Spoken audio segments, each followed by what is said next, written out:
चाउल न बतुरेकी बहुत कम समय रे जदि आपण पोड़पिठा बनैवा पई चाहूचंती तो कौन करेंगे ना गोटे जगार गोटे कप मापिकी सुजी नहीं जिबे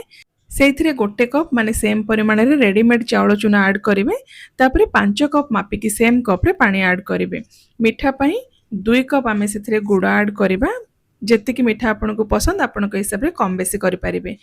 तापरे सेथिरे आमे गोलमर्च गुंड गुजराती गुंड पानमोहरी आधा छोट चमच लुण देकी सब जिनस को पूरा बढ़िया सेमती मिक्स करदबा 5-10 मिनिट पय आमे याकू साइड रखिदबा 5-10 मिनिट पर आपन देखिबे गुड़ आपनकर ऑलमोस्ट मेल्ट हो जाइथिबो तो आ गोटे कड़ाई रे 2-3 चमच घी गरम करके सेथिरे गोटे तेजपत्र आ आधा कप पाखापाखि कटा नड़िया देकी ताकू टिक्के समय भाजीदबा कलर चेंज करेनि तापर सेथिरे अदा कोरा किसमिस नड़िया कोरा आ जहाँ भी आपनकर पसंद ड्राई फ्रूट्स पकेकी टिक्के समय भाजी देबे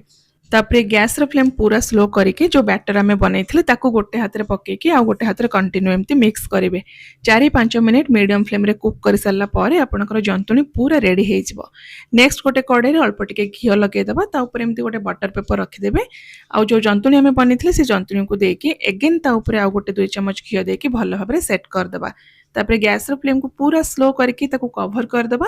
आधा घंटा पय आमे कुक करबा आधा घंटा पर ताको एमती आराम से फ्लिप करके ऊपर पट साइड भी टिक्के कलर आसीबा जे आमे कुक करबा 20-25 मिनिट पय